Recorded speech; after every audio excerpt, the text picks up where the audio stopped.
আমাদের নেতা পুলিশ মিডিয়ারে ধরে মারপিট করে মারে ফেলানোর জন্য অনেক একটা ফিডব্যাক করে হয়েছে। ওই কারণে নেতাকে এগুলো সিঙ্গাপুর চিকিৎসা হওয়ার জায়গা আমরা চিকিৎসাপাতি খুব সুসম্মানে ভালো করে করছে। উনি আবার বাংলাদেশের মাটিতে পাড়া দিচ্ছে, তার রিসিভ করার জন্য আমরা রওনা দিচ্ছি।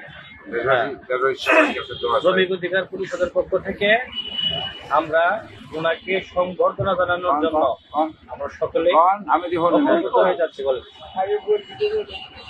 বলেন শ্রমিক অধিকার পরিষদের পক্ষ থেকে শ্রমিক অধিকার পরিষদের জন্য আমরা পক্ষ থেকে মোর্চা ইউনিয়ন শাখা মৌসাক ইউনিয়ন শাখা কালাম ভাইয়ের নেতৃত্বে আমরা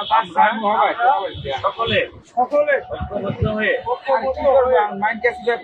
এয়ারপোর্টে বিপি নূর সাহেবকে রিসিভ করার জন্য